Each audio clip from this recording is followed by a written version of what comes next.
So good afternoon. I do not use Apple as my university. We are on a standard PC, so is there someone who could help me so the slides shows on the full screen here on the computer, because I get just a small one? If you could help me to follow the presentations. We're all, just not that in practice, we're still in theory. Even the practice somehow is very problematic. Okay, so I'm afraid to touch it, otherwise we're going to disappear completely. So first of all, I'd like to thank to the New Literary Observer, Edina especially, and Jelena for organizing this session and inviting me to Moscow.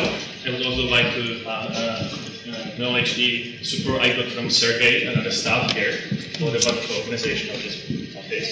I'm also quite happy that I'm here with you, because an hour ago, with the lunch break, I left this place, and then I wasn't allowed to come back here.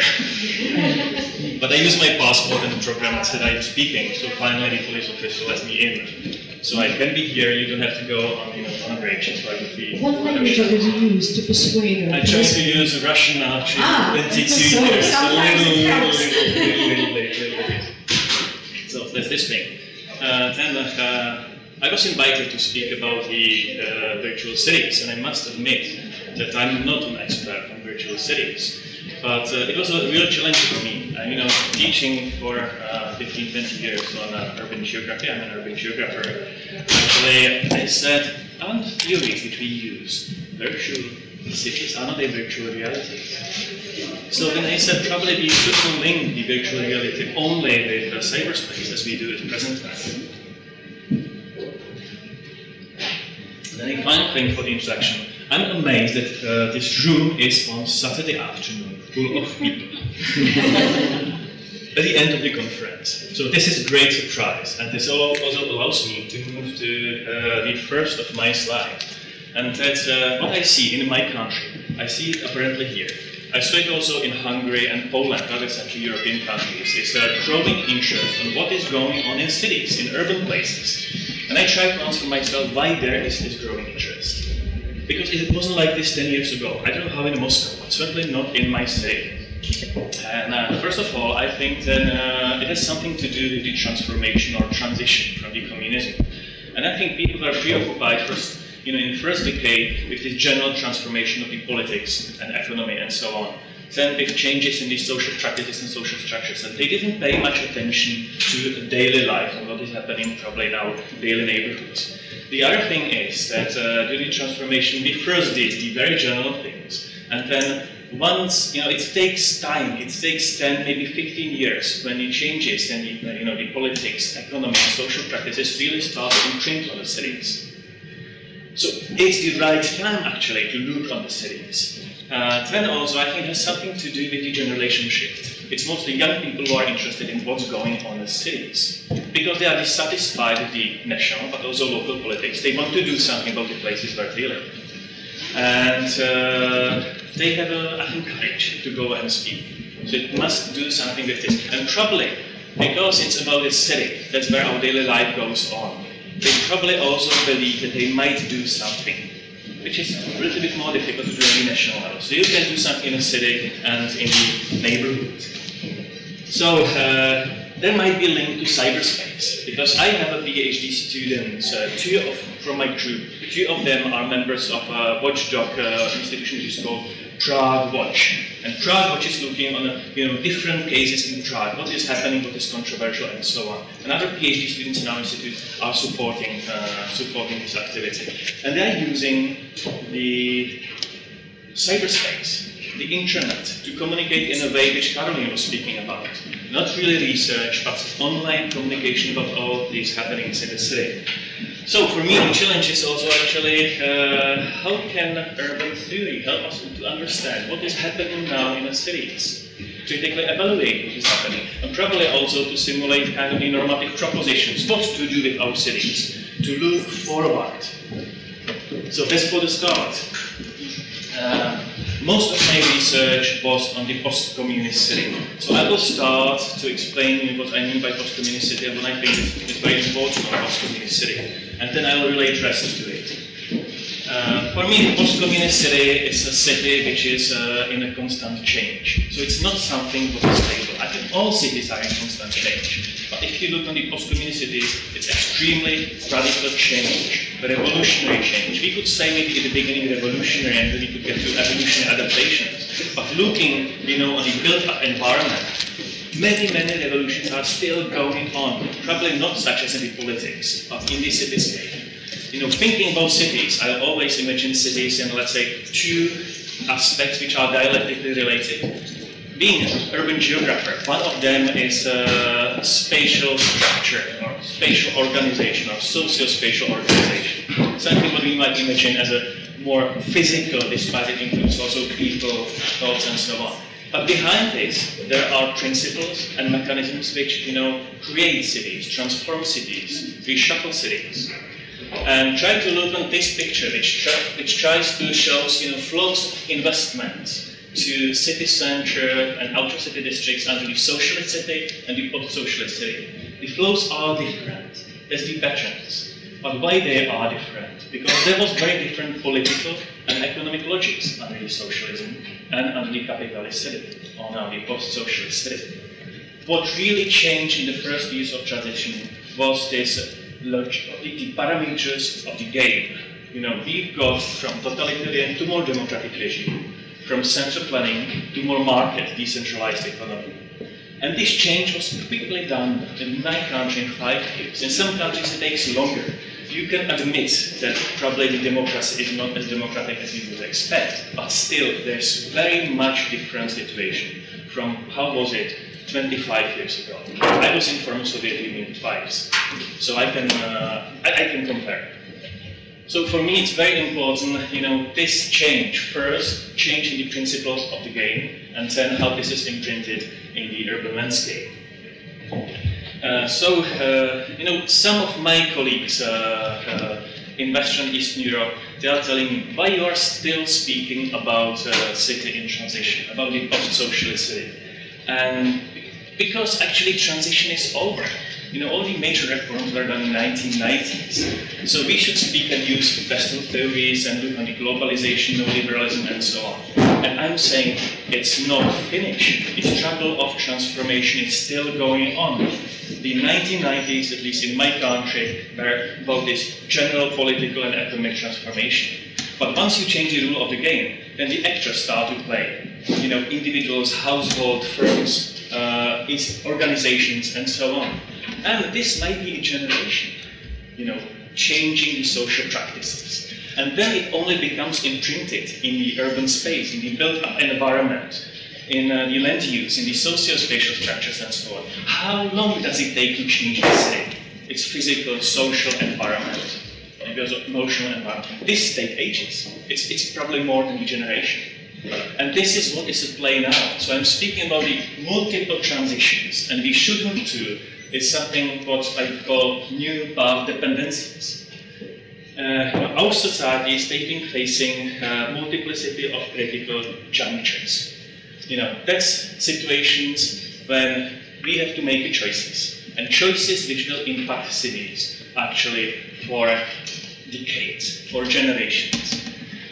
Quite often, when we are speaking about the present times, we are referring to legacies from the socialism, how the present actually is based in the socialism, and so on. But I think the major substance of the transformation actually is something what I would call path breaking and path shaping, because we want to break ourselves from the communist path, and we want to establish actually a new path of the development, something. Let's say capitalism and democracy, or like capitalism and democracy. And I think this path shaping is something very, very important, because new developments which we witness in our cities, sprawl, segregation, and so on, these are the new paths of how we build brownfield. That's the new paths how we actually treat our cities. And how we might create something what in 20 years from now we would call locking or path dependency. In my city, sprawl is one of the major issues for some academicians, but not for the general public and politicians. And I'll speak about sprawl later on, because once you get distributed activities in space, physically embodied in a space, then you will not change it. Once you did it in the United States, then it's very difficult to change it what you did 30, 40 years ago. So actually what I think is a role for us as a human science, social science researchers, activists and so on, is actually to anticipate what is going on, to critically evaluate what is going on, probably also to have some normative suggestions what to do with these developments. Because we should pay attention to such developments which might be avoided if there are some alternatives which might be more sustainable. I think we have to provide forward loop to what might go in our countries. The example on a sprawl. By sprawl, I understand spatial fragmentation, leapfrogging, low density, spatially extensive drone, and so on. And the sprawl, once it's developed, it brings irreversible changes in the settlement structures. And we all know that it's less sustainable. It's energy inefficient, it brings social exclusion, it has a higher economic cost, and it have a more compact development, and so on. Look on this picture. This shows that the new developments happened around the Prague, or the edges of Prague, that the new developments. Hundreds of small places, no connection to railway lines. We have quite heavy structured railway lines. Very fragmented. 40% population growth in last 10 years here, right in this suburban zone. And that's something what is shaping our future. Segregation. We have new places ranging from gated areas or gated communities to localities of social exclusion. Whether they are related to gypsies, Roma, or some foreign guest workers, that's a whole range of things. We have a signs of future state of segregation. Some of these politicians or even experts will tell me it's a little now. But if this goes on after 10, 20 years, we'll be in a state of segregated society. So we should think in advance. What we are creating now are structural conditions which will impact coming generations, and we should be aware of them. So we are now, as I argue, on the critical junctures in which new post-communist path dependencies are initiated. And we should be aware now, not in 20 years' time when there will be a threat to our cities and our society. These are just a few pictures of landscapes in our cities, and mostly residential segregation which I put here. So you will see the gated places, derelict inner city housing, some of the derelict housing estates. This orange building, that's a container housing for Roma, which were relocated from the central city to the city outskirts. Being in Moscow, I put here a new slide. That's the center of Karlovy Vary. It's actually a place where the Russian people and Russian rich, they outbid the local people, even the local upper class, because they have a high purchasing power. Of course, they have their business operations, so they need also, the people of the working class working for them 12 hours in the shops and serving Russian customers there. And this development has condominium with 140 apartments. And actually, all of them are sold to Russian-speaking. In a city, where 5% of population is Russian-speaking. Brenda, we spoke about the Vietnamese. This picture on the left-hand side. That's the large Vietnamese economic space in Prague. Daily, in ordinary days, 3,000–4,000 people in this place. On a weekday, 5,000 to 7,000. Both Vietnamese, but also local population. This is a picture from an automobile textile factory. We have a huge number of guest workers coming from Ukraine, Moldova. They are coming from Mongolia, from Bulgaria, Romania, working for low wages, building in such working class dormitories. This one looks nice because it's been recently redone. But formerly, it was a farmer building where pigs were grown. So redone for that. They have a one kitchen on upper floor, one on down floor, very poor conditions in which they live. So now I'll come to the virtual realities. It's a major change of what I'm going to speak about. And I had to deal with it in some way. And I asked first myself whether there are virtual cities, and whether they have significant effects on real cities and urban life. And also why we speak at present about the virtual cities. And I said myself, it must do something with the cyberspace. It must do something with the situation where a large part of the daily life of the population is now realized in cyberspace. That's what we were discussing before. It's now, in my country, it's a kids, in the 6th, 7th grade, when they have smartphones and their life is in cyberspace. My PhD students, when they want to meet for lunch in a canteen in my building, they call themselves through Twitter or Skype and so on, not telephone. So they're all the time constantly online. And the other thing is that, and how this changes these social practices in relation to cities. And the other thing is that much of what we at present learn about cities and urban life doesn't come from the direct experience. It comes from the representation in the cyberspace. I'm doing, seminar papers with my students. It's related to theory. So how theory can help us to understand concrete places in the city. And after years, I found that most of the new seminar papers were based just on information gathered from the cyberspace instead of going to the place itself.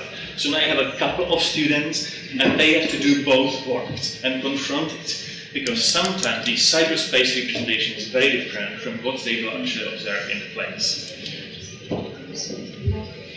Yes? So the question is whether the growing role of cyberspace in social life significantly reshapes cities. So we need to substantially reconsider existing urban theories. That's the question for myself, or maybe for ourselves. And then virtual cities. I asked whether there are virtual cities besides computer games, or something else. It resembles me always a computer game. And I asked myself what we mean by virtuality. So at least virtual for me is an artificial, socially constructed object that usually displays or represents some key qualities of reality in which we live or imagine to live.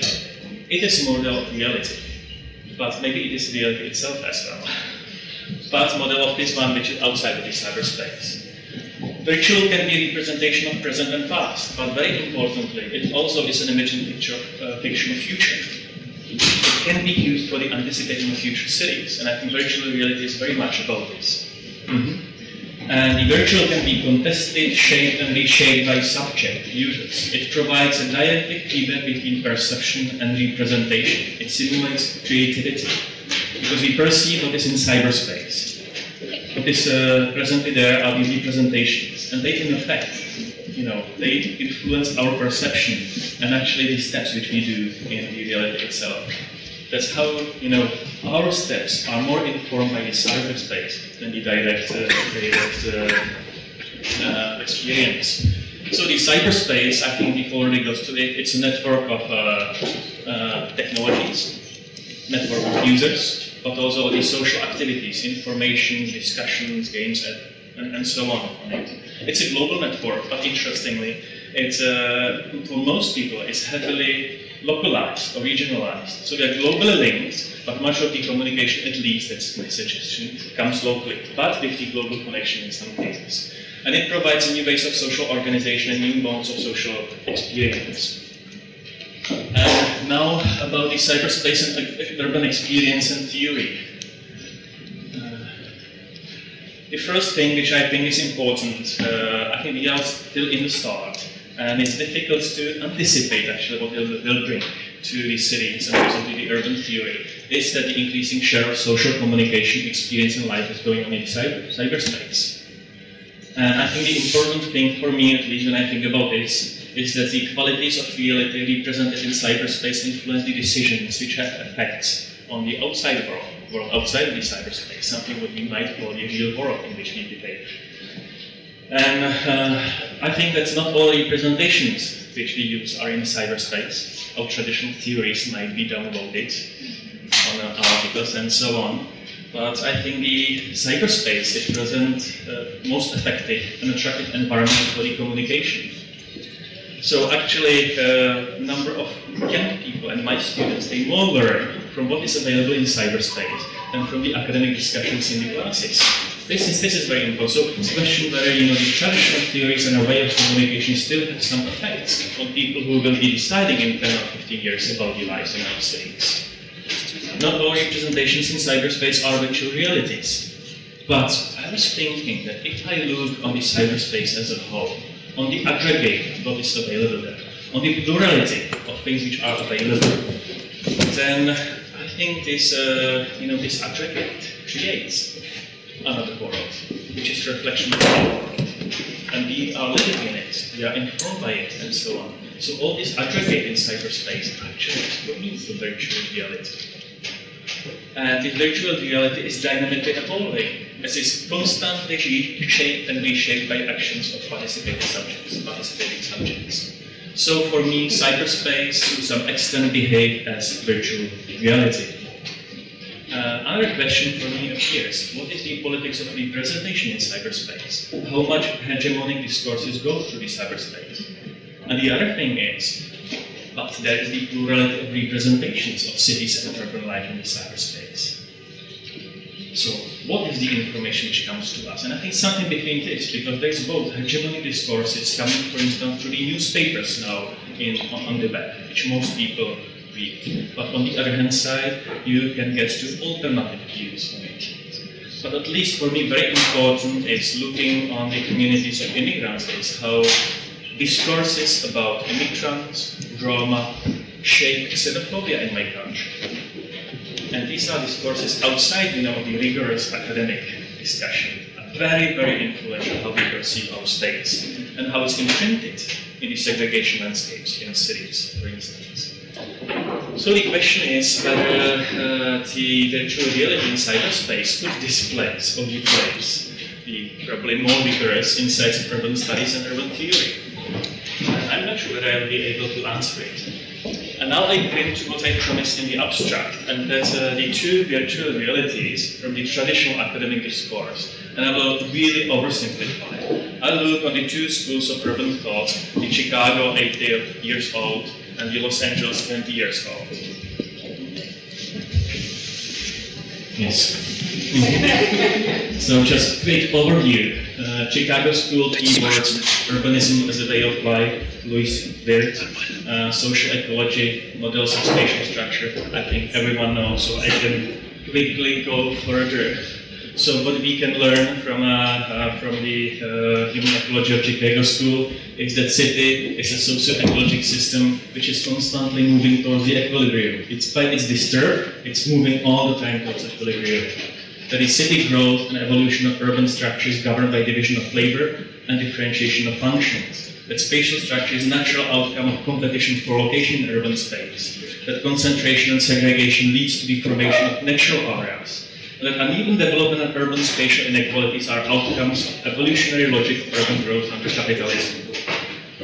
And I must say, this theory is still very popular in urban geography in my country, among planners, among large part of the sociologists and so on. And it very much resonates with the way how we approached capitalism 20 years ago. And still this actually politically, how it's called, justifies the inequalities which are growing our cities.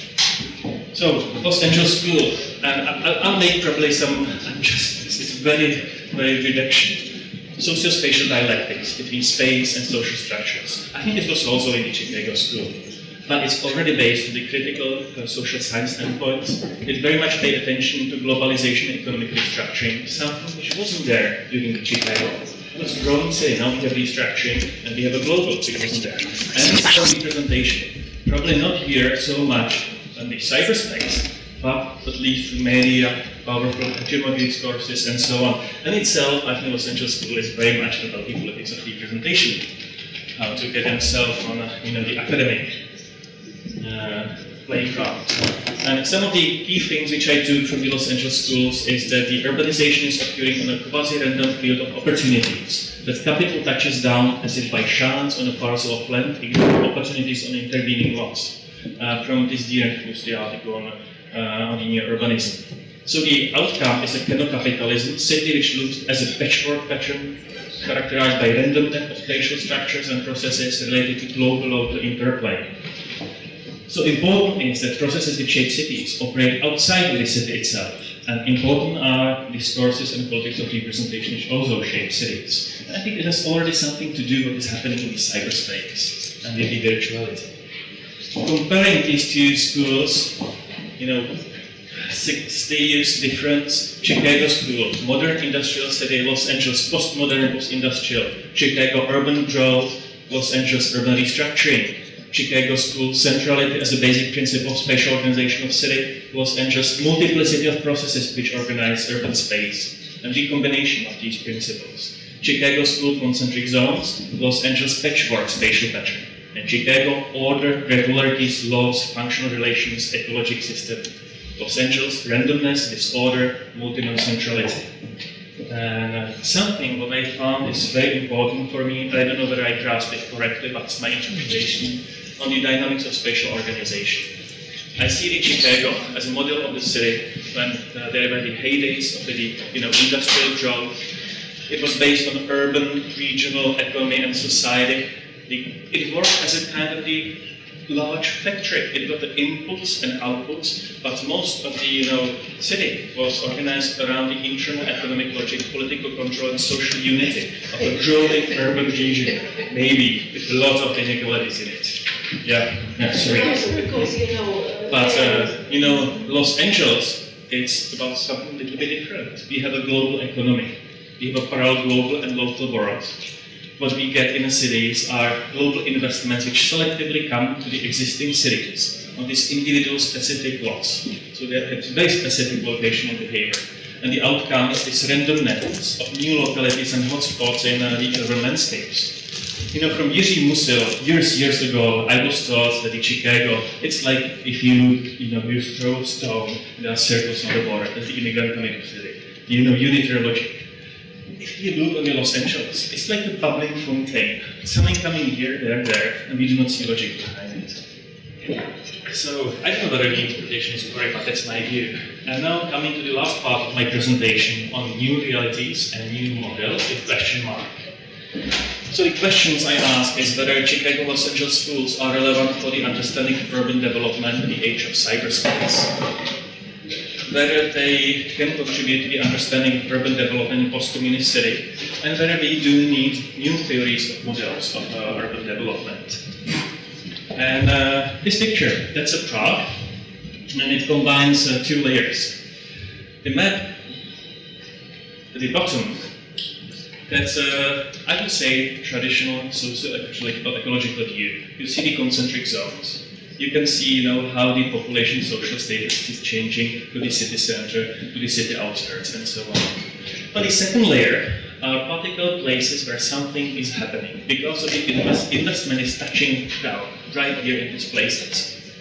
Gentrification, condominium, brownfield redevelopment, waterfront redevelopment, new retail zones, out of center office clusters, suburbs, and so on.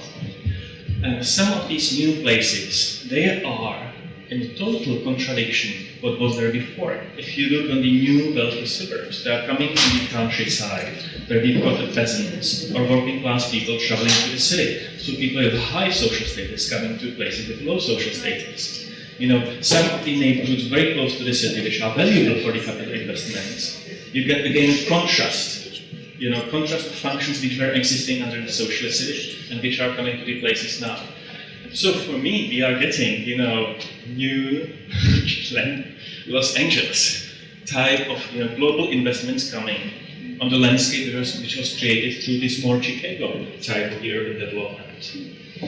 So for me, what we are getting is the combination of past and present, the combination of Chicago and Los Angeles. So the contemporary city, contemporary urban development is the combination of both of these, modes of the urban growth or urban change. And I think, at least in post-socialist countries, we should always have in mind that the urban development is conditioned by socio-economic and territorial organization of its time. And the organization was different before 1989 from what is here at present. In my country, we've got capitalism between 1948. So we've got from capitalism to communism and back to the capitalism, and you can see all these layers mixed up in a city. So the landscapes of cities which developed during periods with different political and economic conditions or regimes, they mirror multiplicity of socio-economic logics. That's what we see in the cities. So the city form reflects both the long-term development path, the inertia in built-up environment, segregation, and so on, and also the contemporary practices, new socio-spatial formations under the new regime. So Chicago and Los Angeles mutually coexist as a past and present in our urban landscapes. Last two slides. And now to cyberspace. You know, if I think about people who look on the cyberspace and what they do with cities, they are using such things like having virtual tours through cities. You know, you can have a 360 view on, that's the old town square in Prague. You can do the same in the Red Square in Moscow. You can go to Dubai and so on. So people entertain themselves. They can be from their office on several places in one evening. That's actually what they understand as virtual space and how they can enjoy cities. Some very accurate physical images, but isn't there something more about cities? So I think also cyberspace is used as a marketing tool, as a government communication platform towards citizens and investors. I think my city is using it very dully, I cannot show it to you. But it's also an environment for citizens of organizational resistance. There's the Prague Watch and a number of places here, but they see it as controversial developments and they communicate it between themselves and to the other population. So for me, cyberspace provides easy access to information which otherwise wouldn't be readily available. And it's a tool which allows actively construct, provide and share information. That's why I think it's very, very attractive for people. And I think that now actually nearly all is in cyberspace, except green cities. Those cities which are shaped by investments to build up environment, by jobs and employment, daily movements of people from home to schools, workplaces, services, and so on. So it's still an imprint there. But it's the representation that shapes our thought. But in real life, it's still going on outside of the cyberspace. So I still have this question in mind, whether can or should virtual reality in cyberspace displace or replace our more rigorous insight, urban studies and urban theory? I won't answer it, I think it cannot. And that's the last slide. And this is important for me as the agenda for urban research. So what is more important, consider for answering what is happening in the city? Is it the people, which probably the Chicago school would suggest? Or is it the capital? Or is it the presentations? And what is the role of the politics, especially local politics in a place? And there are two things which I would emphasize in the present day post-communist city. One of them is the position in the global order, the external condition. And I think it pays so little attention to the power imbalance between local and global capital, to the position in the global production networks. Number of NGOs fighting against some of the practices in urban development in Prague. They look at the local politics, but they know very little about actually globalization in the cities. We constantly speak about this issue. And this brings uneven urban and regional development and social spatial inequalities. And the second thing, that's the local response to it. And I think in our country, I guess in a number of other post-socialist countries, it has something to do with the balance between individual freedom and collective responsibilities. What we did was the deregulation, decision-making to actors in marketplace. So individuals got the freedom, families, firms, and so on. And they very much appreciate this. We decentralized the decision-making to local governments, very fragmented local governments. But the real life now goes in city regions. But our city regions are governed, in the case of Prague, 250 local governments, for instance. Very fragmented, which is very convenient, actually, for the external capital to negotiate with an individual rather than with the whole. So what we are getting is a capitalism with globalized investment circles and localized decision-making. And what we see are vested interests of local politicians, which try to meet demands of international investors. And what we also get is a politics of mutual delegitimation between political parties, but also between political parties and NGOs, between a number of actors. And because they delegitimize themselves, they are not able to create a coalition, which would there be as a public force against the external investors coming to the city. So, fortunately, what we are getting is increasing local resistance. But younger people, backed by the global awareness and exchange of knowledge, ideas and practices, with mutual support in the cyberspace. So cyberspace might have effect through this resistance to the global capitalism and local vested interests of some corrupted politicians. Not all. Thank you very much.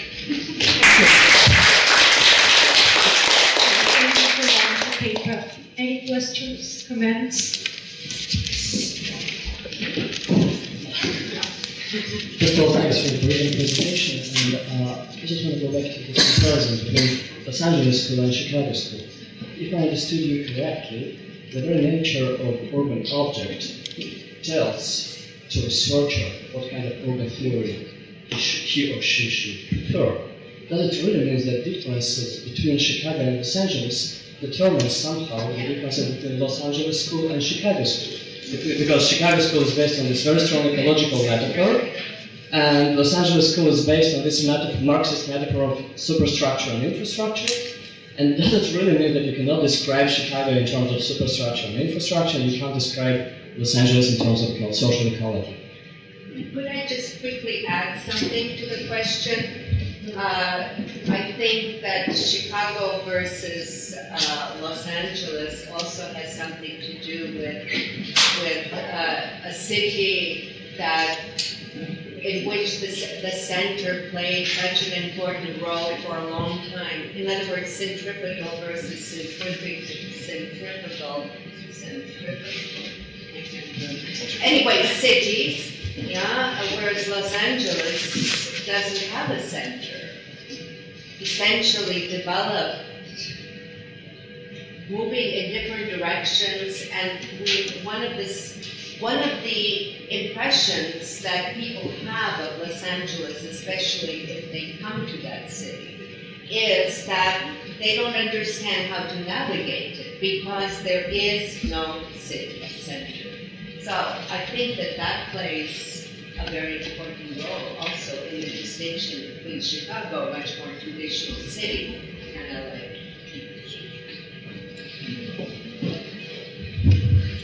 So first, of course, theories reflect the moving realities, and I think there was a very substantial move from the industrial city to the post-industrial city. From a city which was economically and socially organized in a city region, and a city which is now affected by the social economic organization which is on the global scale, at least for a number of activities. And those which are powerful now are selecting places in the city that they will come, into which place in the city. And this must be reflected by the urban theory. And that's, I think, major difference, and that's what the Chicago school couldn't do, because the reality was different. And I do not see them in a contradiction. They are witnessing, the evolving urban structure, and there are things which we can learn from above. And if you could say that there is more political economy in Los Angeles, then this also came later on to urban studies, and I think political economy can add and be in some way reconcile with some of the ideas from the Chicago school. But I do not want to come to this detail. And the final thing is, because the conferences of the Association of American Geographers go from the city to city, so I was once in Los Angeles and I was once in Chicago. I had no problem to navigate myself in Los Angeles. And the conference was in the center, I lived in the center, and I see the center, but there are many other centers, so it's a polycentric metropolis. But isn't Chicago present day also polycentric? True. So but the origins, I think, originally, certainly, the sense of Chicago, or I think it still is, that it has a city, the historical city center. Los Angeles doesn't have a historical city. I guess I was thinking because it hasn't such a history and layering. If you will come to historic European cities, we'll get even deeper in history and more of the imprint of the histories and the socio-economies and political situations which influence the cities. Great. Next question. Yeah, so I very much appreciated your paper, and I think you're completely on the right track of being fascinated by the post-socialist, post-communist city, and that is a continuing evolutionary process of path dependence, really, that gives it a very lively research setting and will always be. I just wanted to pick up on the Chicago-Los Angeles issue because, in a way, I have a privileged position because I was trained at Chicago and am in continuous interaction with people who participated, at least in the last phases of the Chicago School, and lived in Southern California for 30 years and participated very much with the UCLA and USC geographers and urban sociologists. And it has become a reified distinction. The so-called Chicago School was much more diverse than people are picking it up and making it into. Louis Wirth and Everett Hughes concentrated on the separate worlds that made up Chicago, parallel worlds, distinctive worlds, and somehow it has been absorbed as one of the research, not schools, but segments, has become labeled as the Chicago School. And similarly, in Los Angeles, the Los Angeles departments are filled with people who were trained in the Chicago School and approach Los Angeles very much as their various mentors did in the variations of the Chicago School. And so I'll just communicate that there has been a reification, in part by marking off space and the academic inclination to constantly set oneself off from others, to create a Chicago school and then to create a Los Angeles school. And my colleagues at Berkeley, by the way, created a manuscript based on the Berkeley School. And they withdrew the title at the last minute because of the, for me, unsavory connotation of that kind of empire building.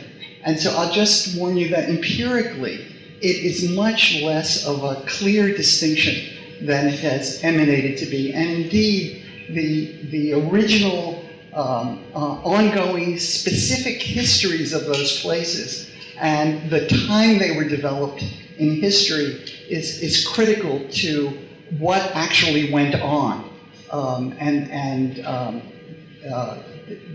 That's, I think, the critical aspect rather than the paradigms. Может быть, вы, да, проключите оттуда. Стив. После этого Стив. Just one down and then you. Вы сможете без микрофона? Да, проключите так. As I do understand, the example of two schools is kind of illustration of how Prague could be developed, as I do understand. But do you take any other cities of the United States? Уж если вы взяли микрофон, говорите в него.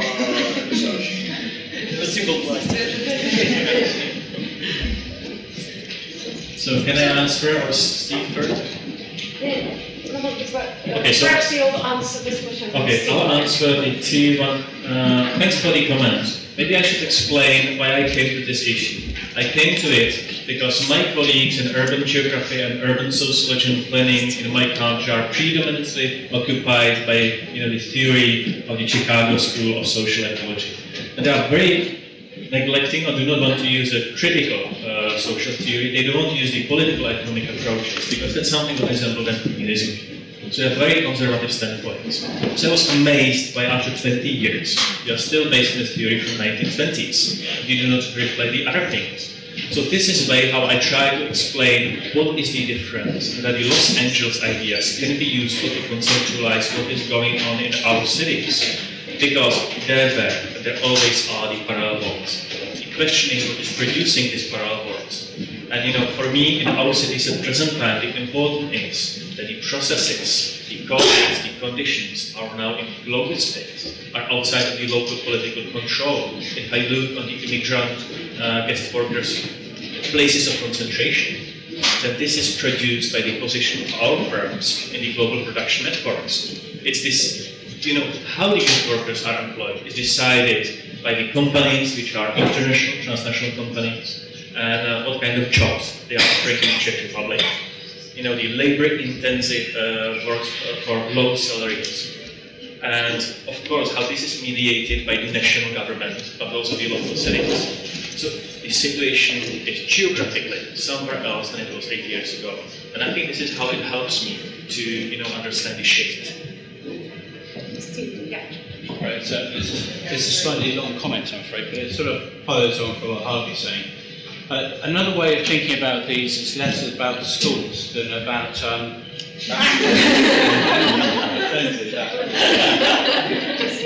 less about the schools than about thinking what is happening in those cities to produce forms of knowledge.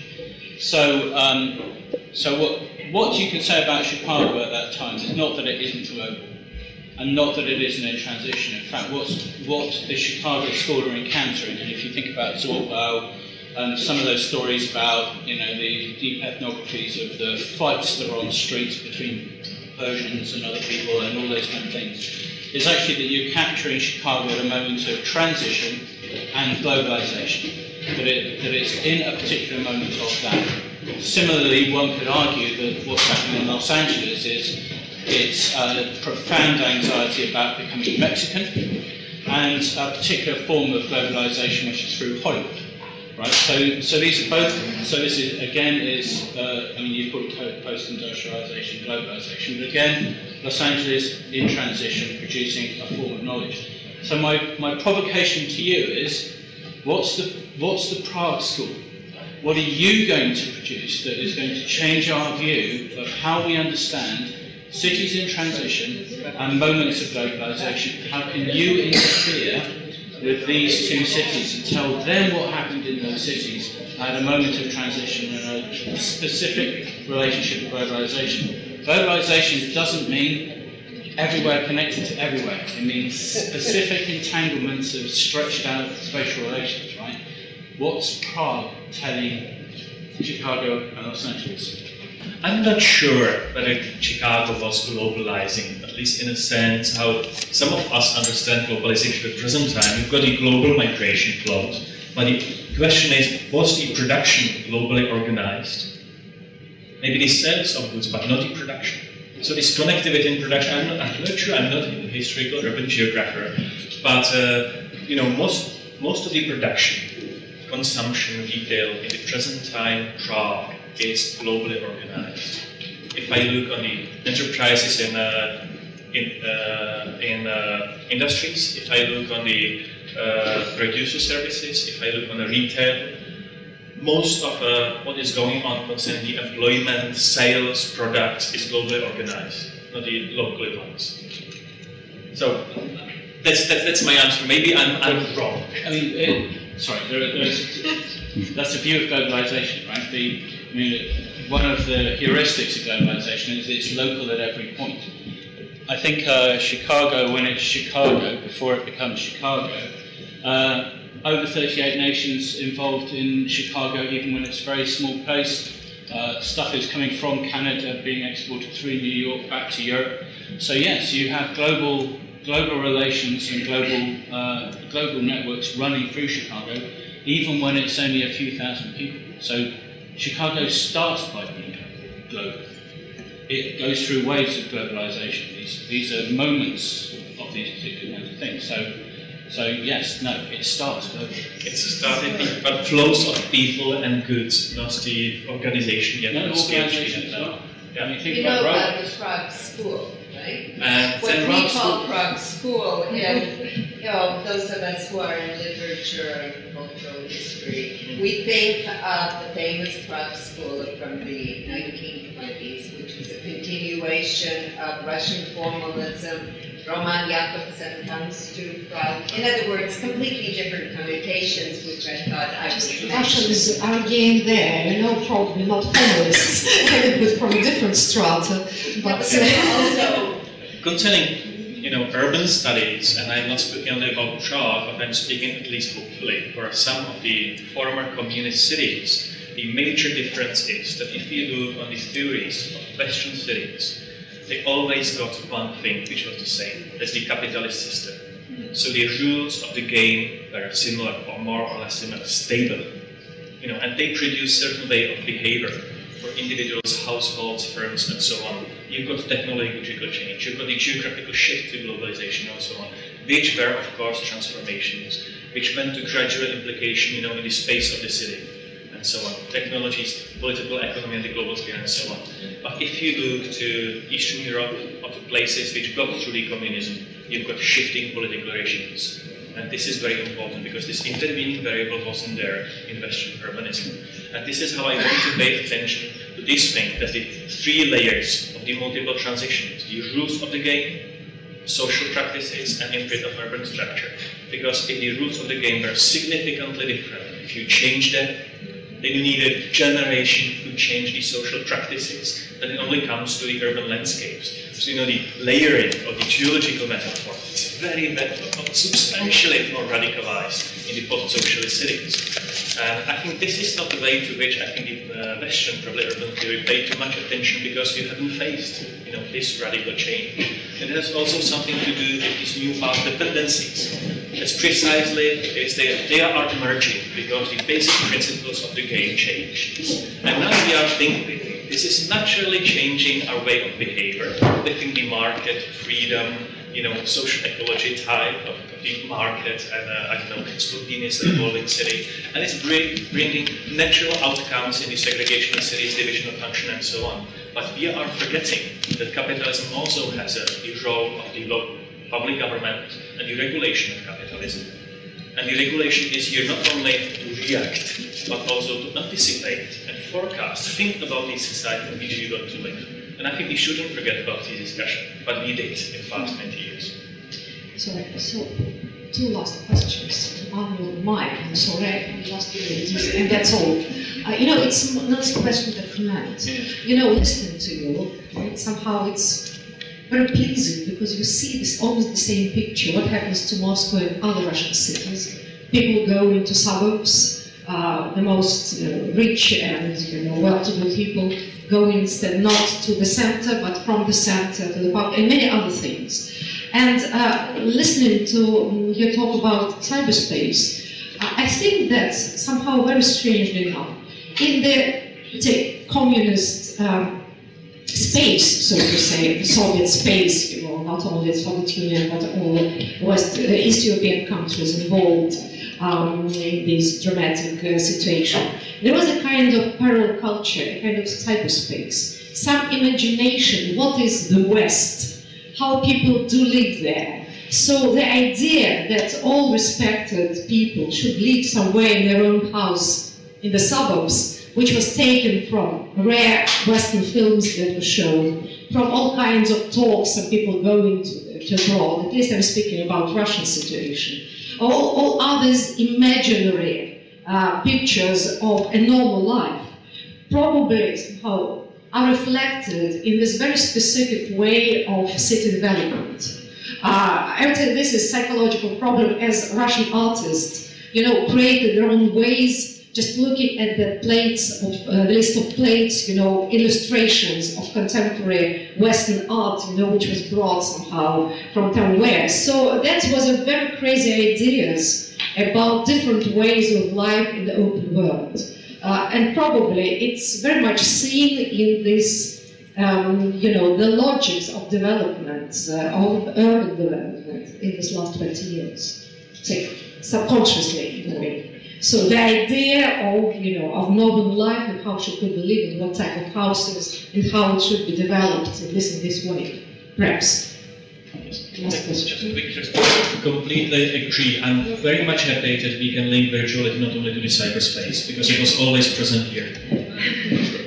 So it was not just a question, it was maybe just also to complete Irina's comments. So we have Chicago School, we have Los Angeles School, and we have Prague School, and it seems that very soon we will have Moscow School of how to make urban development further. So maybe you know that there are plans to make 2 centers in Moscow now. So you know, as we have a historical center now, Moscow is going to be bigger due to the Oblast region, which is going to be added to Moscow. So it's just a question to you. How do you think, is it possible to have not many centers or 1 center, but 2 centers in 1 city? And if it will be realized, so we have 2 capitals, you know, why not? Why 2 centers in 1 city? And maybe so it's a good idea to analyze it after maybe 2 or 5 years, how it will be done, so it will be a useful Moscow school. And your advice, so what would you recommend to administration and to many administrations of other cities? What should we do in this situation? So thank you. Thanks to the new literary observer, this is my first visit to Moscow. It's my first visit to Russia. I was in former Soviet Union, but not in not in Russia. Since it changed, I was only in the Baltic republics, but not in Russia. If I'm invited, I will hesitate to give any advice. I will say, first, spend a longer time here, understand what is going on. And really, this is a very difficult task. I might have some observations, but this shouldn't be real advice. The most advice should be based on the local people. I can talk with them, but I will really need to spend time studying and shouldn't be here to understand the situation.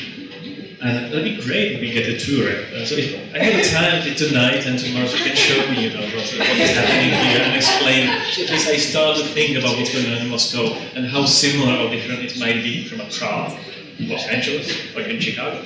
Thank you so much.